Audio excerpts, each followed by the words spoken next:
Assalamualaikum. Maman Siti Mishwar Babala. Shabdati Vitaya Janja Bet. Eka Kharate Bet Bazi. Part number 47. Murtab Maman Siti Mishwar Babala. एक दिन मैं चाट गयो देखत मैं एक रीत चल एक दिन मैं मन गयो चाट गयो देखत मैंने एक रीत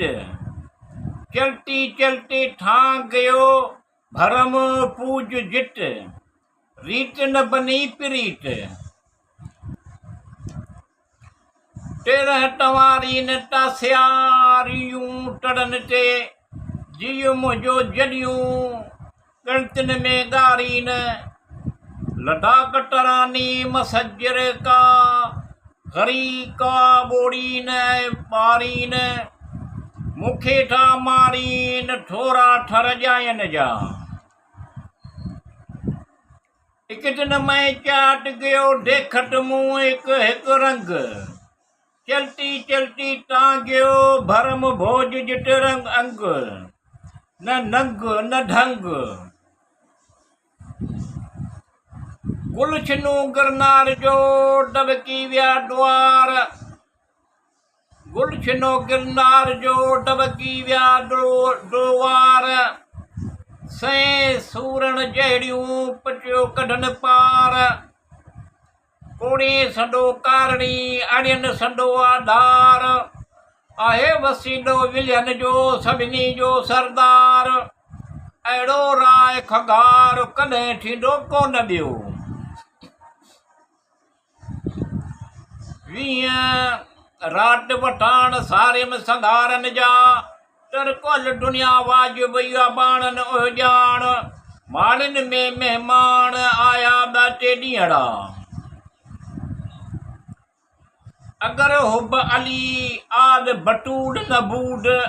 उमेद शफात अज रसूल सल्लम चे नबूद डालियूं आहिनि दिलि ते भारू मलीर विंझल वीर जे हींअरे मंझे हमीर मूंखे जीअं ॿिया कोठी न अंदर कीर हिक बाण नोकीर ॿियो ढिको मर जाम जो वेठियत काल विया अञा कपिड़नि लहू न लड़ी लाई मेडी लटी हुचे विरहायाऊं पाड़े चन जो पनाह जित पड़ा घुमिया पुनूअ जा टे भेड़ी लाटूं बाह फुरजी आऊं फ़कीर थी गुरबत रीअ गुनाह कोई उठन आए मरण पट मुझो वॾे सिर थी सरहो मकिया मगा जाज कटो मठा सिर मुल्क मिड़ो ई घोरियां निर्ती दुनियाज से बुराई बी झल राजा रटोडन में उनाई अमुल राज कयाई राय से कह महल अना अहमद बिला मीमू चई से हीए साइल लोका नहूं शरफ मुँह मुटाले सिपरी पढ़ियो सो पढ़ा सोई सो हरफ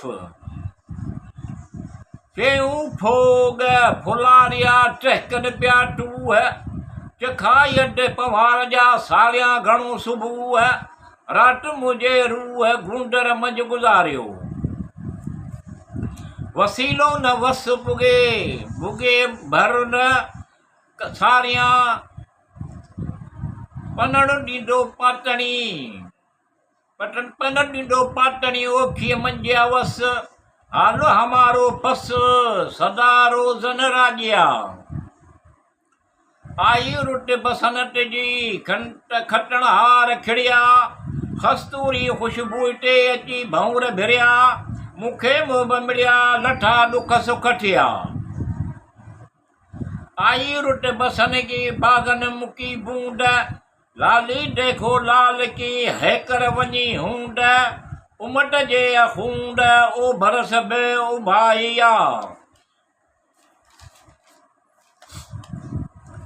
उधमिया ओ डाण रट रसाए सजणे लॻे वाह वणनि खे छाणिया पन प्राण पहिरीं आऊं पहर आण सुनाई सुकाई सावा थिया।